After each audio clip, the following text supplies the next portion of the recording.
I'm Zach. And I'm Darcy. Did you know that pornography doesn't have to destroy you or your marriage? We're the parents of 8 active members of the Church of Jesus Christ of Latter-day Saints, and we love to help people just like you. We're here to share hope and healing as we take you through our journey and the journeys of our amazing clients to greater joy and love. Come grow with us to a happier, more meaningful life. Welcome to the Self-Mastery Podcast. Hey, everybody, and welcome to another beautiful Mastery Monday here on the Self-Mastery Podcast. I'm your host, Zach Spafford, and tonight I'm joined, today, you're hearing this today, but tonight I'm joined by Darcy. Hi. Hey, how you doing? I'm good. I'm a little bit nervous. I have not done a podcast episode for quite some time now. I know, right? It's been a while. So we're going to talk about what I want to call this the path to greater freedom. This is going to be a 5-part series. We're going to do 5 separate podcasts on I think these are very important topics, right? So for the month of February, and we're actually starting in January because there's only 4 weeks in February. So the last week here of February and the next 4 weeks the last week here in January and the next 4 weeks here in February, we're going to talk about love, but not in the way that you think. Darcy's like, wait, what? So this month, love is going to be about our capacity for great freedom, not just greater freedom, but great freedom, amazing freedom, if we are willing to love and be loved through a process of understanding some really important concepts that you may not be familiar with, right? So we're going to talk about how to use these concepts to improve your ability to love and feel loved by others. And this will be a central focus of our conversations around these topics. The focus is how to be loved, how to feel love. And our goal is to help you choose yourself and be able to choose your partner and really just kind of dive in with them. Now, a lot of you listening to this podcast, you're doing this in order to get some help to move past a pornography struggle. And each of these concepts is really fundamental to what I call the integrative process of becoming the person that you want to be. And that person usually doesn't turn to pornography. For those of you who are listening who have a partner who struggle with pornography, these concepts that we're going to be talking about over the next 5 weeks apply to you just as much as they apply to your partner. These ideas will help you to be able to engage with your partner around this struggle and give you the ability to show up as the person you want to be in those moments, in those conversations that you have with your partner. All right. So these are the 5 topics that we're going to talk about over the next 5 weeks. The first week, this week, we're going to talk about meaning frames, disorganization, and reorganizing with integrity. I know, all of that sounds super fun, doesn't it? You're like, what is this guy saying? I just come along on the journey. You'll enjoy this, I promise. These are going to be things that, if you'll write them down and you'll start to work in this language, you're going to get a lot out of it. After that, so next week, we're going to talk about self-confronting and other confrontation, right? So being able to self-confront and being able to value and hear the words of our partner, the others that confront us in our lives about our struggles. And then we're going to talk about self-validation and other validation. So again, we're going to talk about this from where am I and where do I live in this when I engage with my family on this. Being known and self-presentation. So being known is really about, how much do I show up? And then and self-presentation is really about how much do I create not really a fiction, but just present myself in ways that show me in my best light rather than being the real person that I am. And then the last week, we're going to talk about something called differentiation and enmeshment. These are some of these are pretty deep topics. So as we go through them, like I said, you're going to want to write them down. You're going to want to be listening and working through these topics with your partner together. So grab your spouse. If you're a man, grab your wife. If you're a woman, grab your husband. Grab your girlfriend or your boyfriend. Grab whoever it is that you believe is going to be the person that most often is going to be there in your life. And let's start doing this together, all right? So as we talk about meaning frames are a really This is a fundamental concept to our reality. You've probably never heard anybody say it this way, so I'm just going to say it this way, and I'm going to explain what it is. Meaning frames are the way that we look at the world in order to make sense of it. So in each relationship we create meaning frames that help us determine the way we are going to act when we're alone, when we engage with others in our lives, and they help us assure the place that we have within a group.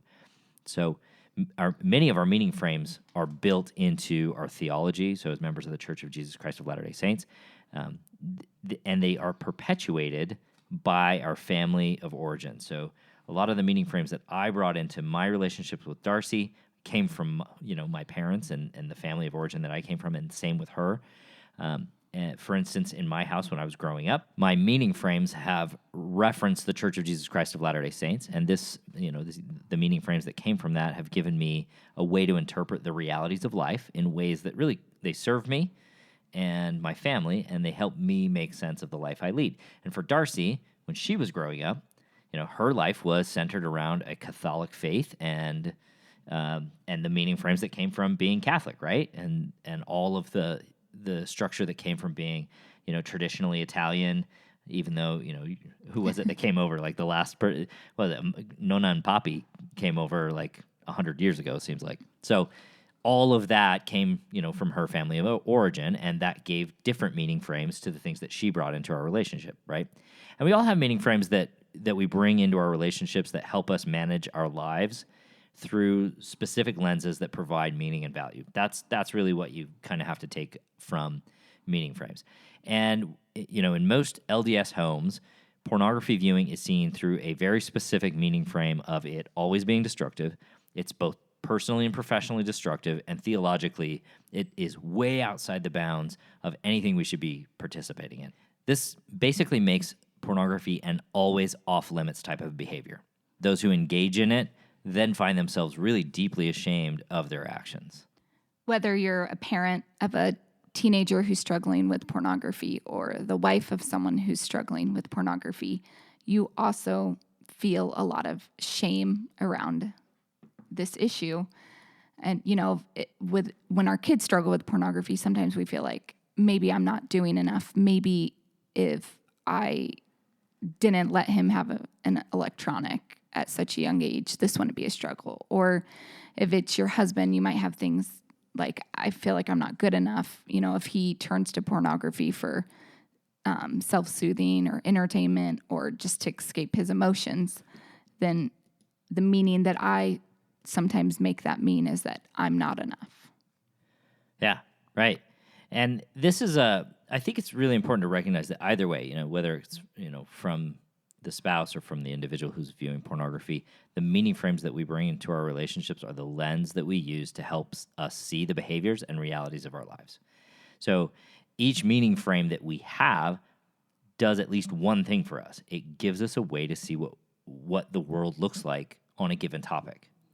And what this looks like can often be kind of a black and white way of viewing a particular behavior. And black and white ways of viewing particular behaviors can often isolate us or others because we're not conforming properly to the meaning frame, right? So if I'm not doing what I'm supposed to around pornography, I'm isolated from my partner. And now, because I'm not conforming to the way that she thinks I ought to behave. And when we encounter someone who's not properly conformed to the meaning frame that we have and that we assumed they should share with us, this is pretty disorganizing. It's disorganizing to the thoughts that we have. It's disorganizing to the meaning of the relationship. So it's pretty important to be aware that when we find these things, we're going to see something that's not what we expect. So Darcy, what went on for you when you found out that I was viewing pornography? For most of us, we went into marriage with the idea, whether it was, conveyed or if it was just like an unspoken rule, that pornography wasn't going to be in our marriage. And so when we find out that it is in our marriage, it can be super disorganizing. For me, it brought up tons of questions for myself. It was, am I going to be good enough? What's going to happen for my family? Are we going to still make it to the celestial kingdom? Is everything that we've done to this point, ruined essentially because this had been a struggle our entire marriage, even though I didn't know about it, right? Some of us might begin to question, is our spouse not satisfied with us? Is he unhappy with us? Am I not enough for him? What does this mean for our future? I remember thinking, oh my gosh, is he going to be able to bless my baby that was just born? Or is he going to be able to baptize our kids? Or is he going to be not worthy of those things? Another thing I struggled with was the idea of, am I going to end up a single mom? Are we going to end up divorced like all the other people that I knew that struggled with pornography? So there was a lot going on in my mind. There was a lot to process. There was a lot to try and make sense of my new reality. Yeah, and I think it's important to recognize when our sense of a particular meaning frame is disorganized, right? So you had a meaning frame, I had a meaning frame that was, we don't look at porn in our lives. And then it becomes disorganized, right? So we just basically obliterate it. And that's what creates all these questions. All these questions are created, and we don't really have a lot of answers at that moment. And it's really anxiety-inducing.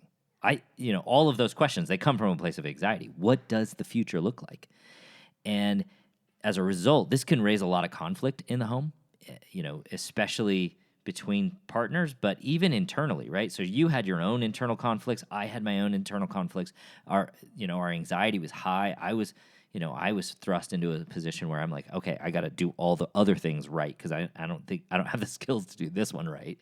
And you were like, is this even going to work in the long run, right? So lots of anxiety behind all of that. And as you struggle to, recreate a new sense of how to organize around this issue, it's helpful to know that you don't have to have all the answers up front.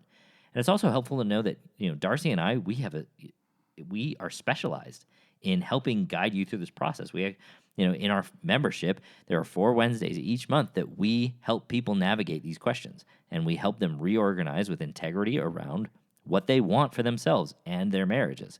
So reorganizing around, new understanding and reorganizing with integrity is the process of creating a new way of looking at the problem in order to account for greater nuance, maybe greater understanding, and I think grace within your relationship. And the reality of meaning frames is that we decide what they look like. We get to make them into what we want them to look like. And we, as individuals and as a couple, get to create the meaning frames that serve us and align with our values. When it comes to reorganizing how we think and interact with the meaning frame around pornography, we often see spouses using the betrayal model way of making sense of what's going on for them and how they can just kind of grasp what's happening.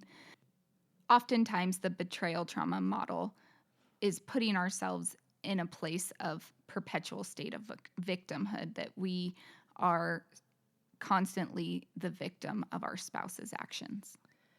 Right. And I want to be really clear here. This is not to say that the reality of finding out your partner has not lived up to your implicit or explicit meaning frame. So the implicit idea that we're not going to look at porn, or even the explicit idea, hey, if you look at porn, that's not okay, right? I know that I said, if you look at porn, then I would divorce you. Right. So this is not to say that that's not going to be a traumatic experience. That's not at all what we're saying. On the contrary, really, I think being aware that this is disorganizing, it's going to be traumatic, and it's going to be emotional is important in the rebuilding part of the new meaning frame that you're going to need that will serve you and allow you to grow and learn and address your own, sexuality and your own understanding of how this is, impacting your partner in both directions, right? How is the pornography that I'm viewing impacting my wife, and how is the pornography that I'm viewing impacting me, right? And just being aware of that is really important when it comes to understanding this process. So again, this is not to say that this isn't traumatic, but there's a lot of information out there that, like Darcy said, kind of puts you in this near perpetual state of, victimhood, which is in the long run probably not going to serve you well. So, Darcy, for you, when you found out I was looking at pornography, what kind of trauma did that create for you? Oh man, it was super super super duper disorienting. Like everything that I thought my life was or was going to be, Or was supposed to be? yeah, or was supposed to be, came crashing down. I very much was, in that dream world of, okay, I'm going to go to BYU, Idaho, and I'm going to find a husband. As a new And convert. yeah, I was like baptized like 2 weeks before I went to school at BYU, Idaho. Anyways, but I was like, I'm gonna find a husband, and we're gonna get married, and he's gonna take care of me, and I'm gonna have lots of babies, and I'm gonna stay home with those babies, and he's gonna work and make lots of money and take care of me, and I will just be able to live out my life and my dream of being a mom. Yeah, baby. And That was like the most important thing in your whole life, and Yeah. that's all you get to do now. So, I mean, Jennifer Finlayson Fife always talks about this as like, the Prince Charming coming and on the white horse and sweeping us off our feet and us all living happily ever after. And so when I found out about Zach looking at porn, that was like all of those dreams, all of my everything was just flipped upside down. It became this place for me where I actually didn't know what was going to happen. I felt scared. I felt alone. I felt, it was like my whole entire salvation was being threatened by Zach's actions. And you had given up a lot to be with me and to be a member of the church. Very much so, yes. Her, her parents were very much against her joining the church. So there was a lot there. And we got married in the temple, and there was like nobody there except my best friend Aubrey, and that was it. So it was a big sacrifice for me to join the Church of Jesus Christ Latter-day Saints and to get married in the temple and to live a life that was contrary to the meaning frame that I grew up in my family. So, and by the way, her parents, they're awesome people, and they love us immensely, and they would give us the world. In fact, I am their second favorite son-in-law. So there's no question that Darcy's laughing. She's like, "That's true. That's true." it is true. And if they're listening to this, they would also say that's true. But they're not listening to this. But they're not listening. They all are like, "This is the weirdest idea in the world. Why would you do this for a living?" But they're wonderful people, and we love them. So there's no question that we've all grown up past, what happened, what sacrifices were made 20 plus years ago. Only 18 and a half plus years ago. Oh, yeah. Right. It's not that long ago. Not that long ago. Not yet. Did you feel like a victim? Oh, yeah. Very much so. I felt like he was doing this to me, that he was purposely trying to hurt me. He was purposely, yes, you. Yeah. Was purposely trying to ruin my life, and it was very threatening. It was scary, and all I can say is that it just really felt like my entire life got flipped upside down. Yeah. So, we worked on this for a long time, and there came a point where you were able to, acknowledge that trauma. So what did you do to leave that place of victimhood and move into an empowered place that allowed you to maybe reorganize our relationship in a more meaningful way for you? After about 5 years of just feeling totally like a victim and really just placing all the blame on Zach, and I really was like, this is your problem, you need to fix it. I got to the point, it was after our twins were born, that I just needed his help. I needed him around, and I was determined to not let pornography have so much power over our lives and over our relationship and just over our family in general. And, at that point, he was probably looking at pornography, once every couple months? Yeah, I think at that very point, often. it wasn't very often. Yet it still was having all the power in our relationship, and it was still... Yeah, it determined what I did every week. Yeah, and it determined my happiness, right? Whether or not he was looking at pornography or he wasn't. Or oftentimes I would bring up, past things. Like if we got in a fight, I would bring up the past, well, you did this. So, and I, And I was always trying to play catch up, right? yes, but I just thought of Heinz 57 ketchup, which I know that's not That's what not what you we're were talking about. We're not talking about that kind of ketchup. Would you like Anyway. some fries with that? Maybe. Only if they're good. Right? I was always trying to play catch up, and I was always trying to like please you, and it was never enough. Yeah, because there was nothing he could do to make me feel like I was enough. That it didn't matter what he did or what he said. I was holding on to that idea that if he struggled with pornography, that I wasn't enough. And so part of moving out of that was realizing that we're both human and that I also have weaknesses. I also have faults, and I didn't want Zach to define who I was by my greatest weakness. And I think for so many years that was how I defined Zach, as someone who struggled with pornography, as someone who was, betraying me. And that kept me in that place where I just felt stuck. I felt powerless. I felt like there was no hope for ever being happy again. So I think that's the moment maybe where you realized it, right after we had our twins. How long do you think it took you after that moment to get to a place of empowerment? It's where you're like, no, this doesn't really own me. Like I think conceptually you got there, and then I think oftentimes, especially as we are learning concepts like this, and especially if you don't have a coach or somebody kind of guiding you through that process, you have to do a lot of mental work around that to get from a place to where you like understand the concept and can actually and apply then it. and then can actually apply it, right? Yeah. Yeah. So I would say, gosh, it was probably about 3 years of a period where it was, I would feel good and things would be going good. And, Zach would have little episodes here and there. And sometimes I was able to handle those the way I wanted to show up. And then other times it was, back to being the victim. Yeah. Yeah. So when you think of the new meaning frame that that you currently have around pornography and the one that you kind of forged in that time, what does that look like for you? What does it look like when you think about pornography now?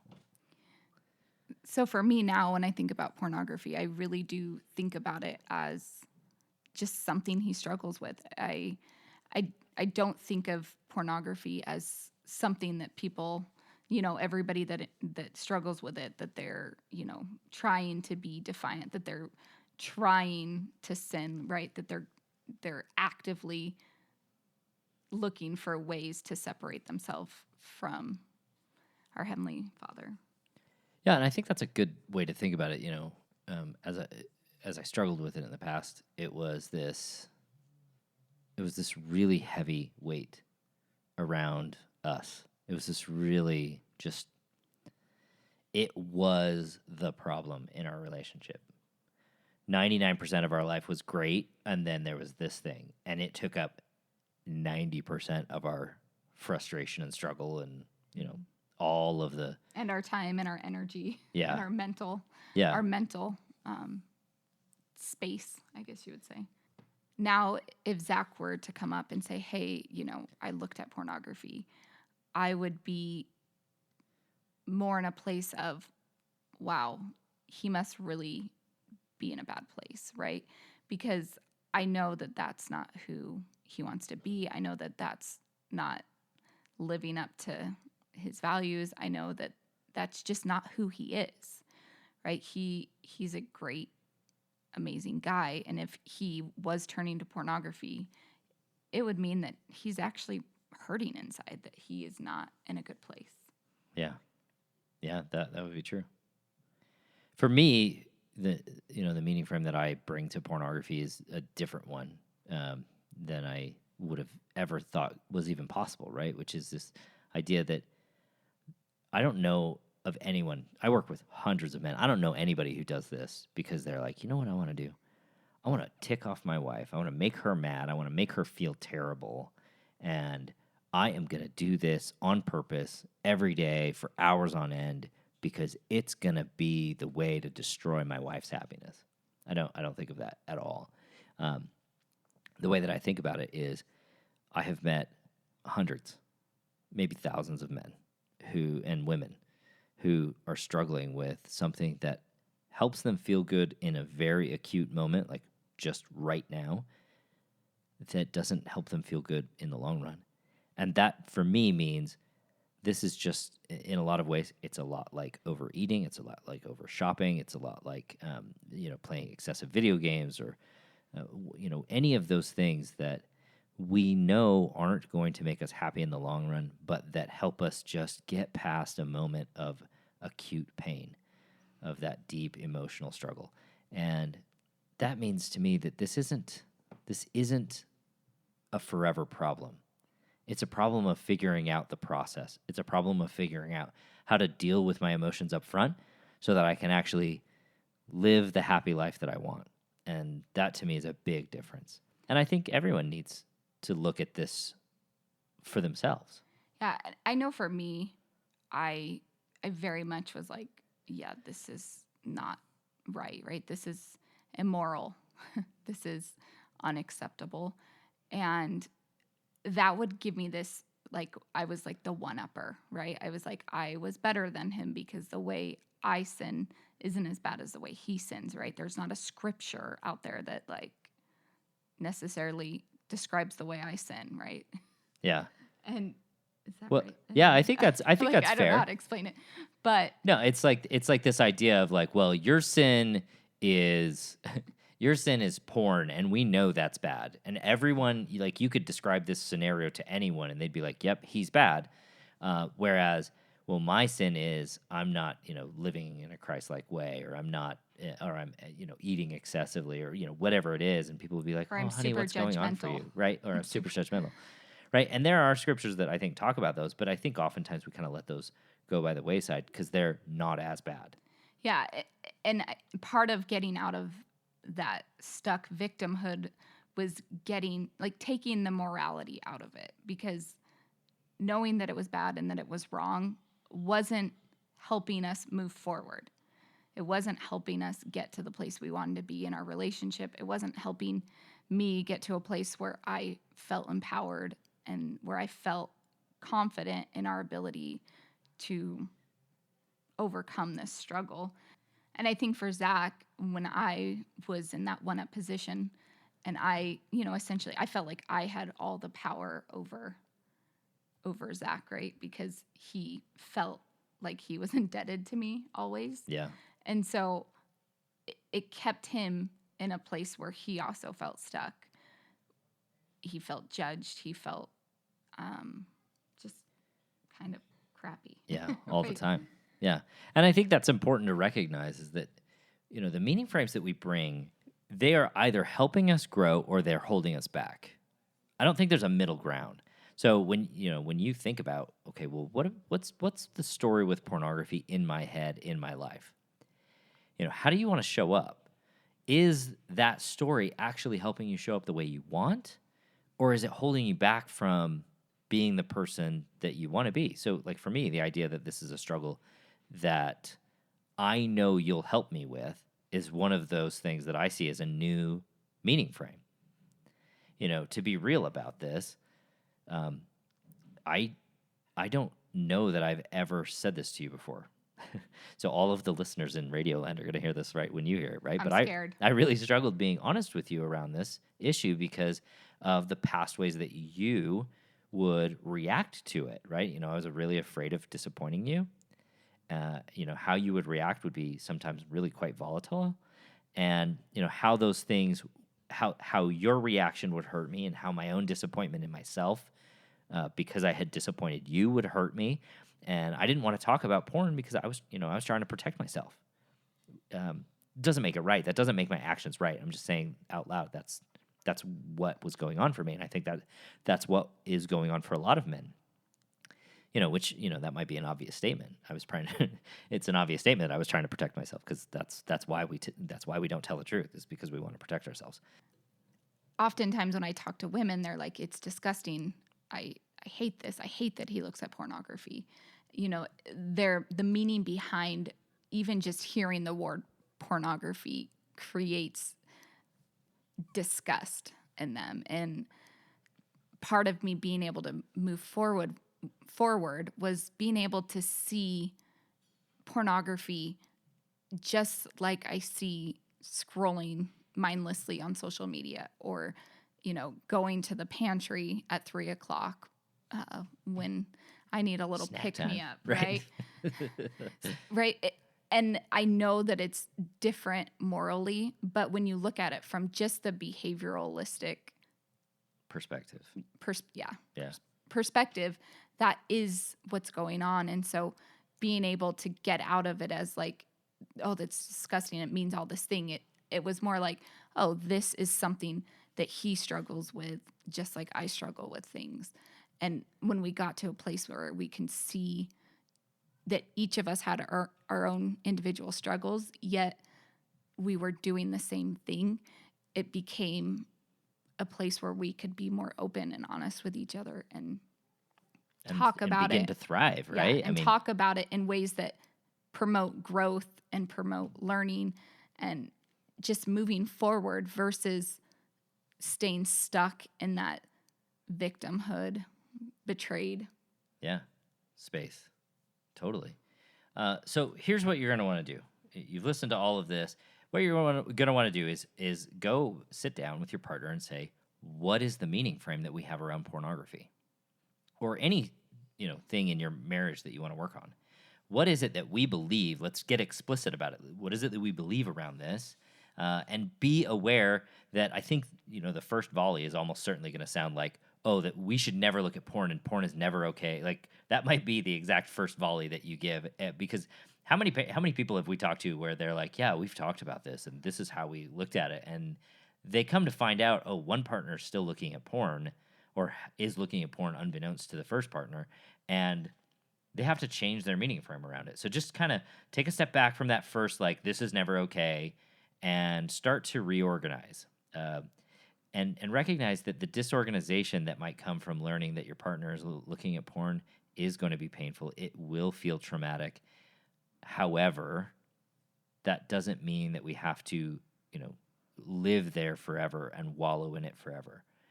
We can acknowledge the pain of the trauma that's going to be there, because it's going to be there. And we can then say, how can I move forward? How can I own my own position in this? And how can I help my partner own their own position? And we're actually going to talk about that in self-confrontation and other confrontation, which is next week. But just being willing to start with, what do we believe around this? What's our meaning around this? What is the disorganization that's happening because we might be blowing up our meaning around this, or we might be dealing with the fact that neither of us is living up to the meaning that we have?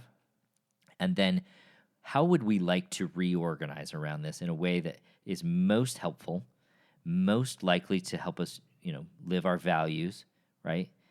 Because if one of your values is to love your partner, then screaming at them that they're a terrible husband because they look at porn probably isn't the best way to move forward. So just kind of being aware of, how do I want to reorganize around this, and start building that reorganization. As we go through the rest of this month, the rest of February, I should say, you're going to start to be able to put more pieces into that reorganization. But just be aware that's what you're doing here. Go ahead. You have thoughts? She has thoughts. She's just like, I've got this, she's got this look on her face. She's like, I want to say something. Well, I was just thinking that, like, for me to stay in the meaning of that victimhood, that betrayed model, it really did give me a lot of power, in the sense of I was more. Yeah, you could tell me what to do, and I'd be like, okay, honey. Yeah, even if I didn't want to do it. Yeah, he was very much at my beck and call, because I wanted to help maintain the peace. Yeah, but moving out of that was when we actually were able to create real intimacy and create a marriage that was worth being in versus one that was just merely being endured. So maybe part of the question, as you look at the meanings that you have around pornography is, what power am I willing to give up in order to have intimacy? Because that was one of the things that we both, I would try to manage your anxiety by always being, Mr. Nice Guy. And I had to give up that power of managing your anxiety to actually have intimacy with you. And you had to give up the power of, being able to say whatever you wanted to say to me, to tell me what to do. And to really be in control. Right. So really it's like, who do I want to give the power to in this? Do I want to give the power to pornography? Or maybe we could look at it differently. And if you're stuck and you're like, I can't move out of that victim place, I can't move forward, I can't see things differently, because I was there once. I remember I sat in a therapist chair and she was saying, how could you view Zach's pornography differently? How could you react differently to it? And I was like, I could not think of anything besides like anger and rage. And then she stormed out. And I walked like 2 miles home. This is not a lie. Right? And so I've been there. I've been in that place where I was stuck. So if you're stuck and you're like, I just can't move forward, schedule a consult and let's get you where you want to be. Awesome. Hey, you guys, we love you so much. We'll talk to you next week. Bye. Thanks for listening to the Self Mastery Podcast. Every day, Darcy and I work with amazing men and women to remove pornography from their lives and relationships. If you're ready to take the next step in your journey, let us help you. Sign up for a consult at zachspafford.com/workwithme, and you can set up some time for you or your spouse to meet with me or with Darcy, and we can help you get started on your self-mastery journey.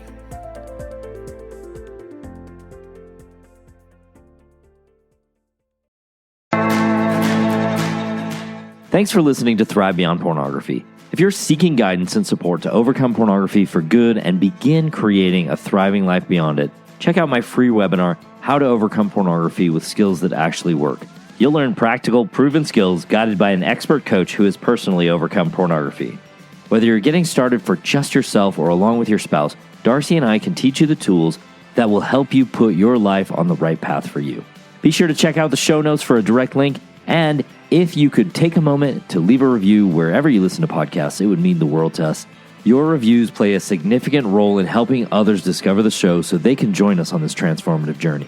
Thank you for being part of the Thrive Beyond Pornography community. Until our next episode, stay strong, stay focused, and keep thriving.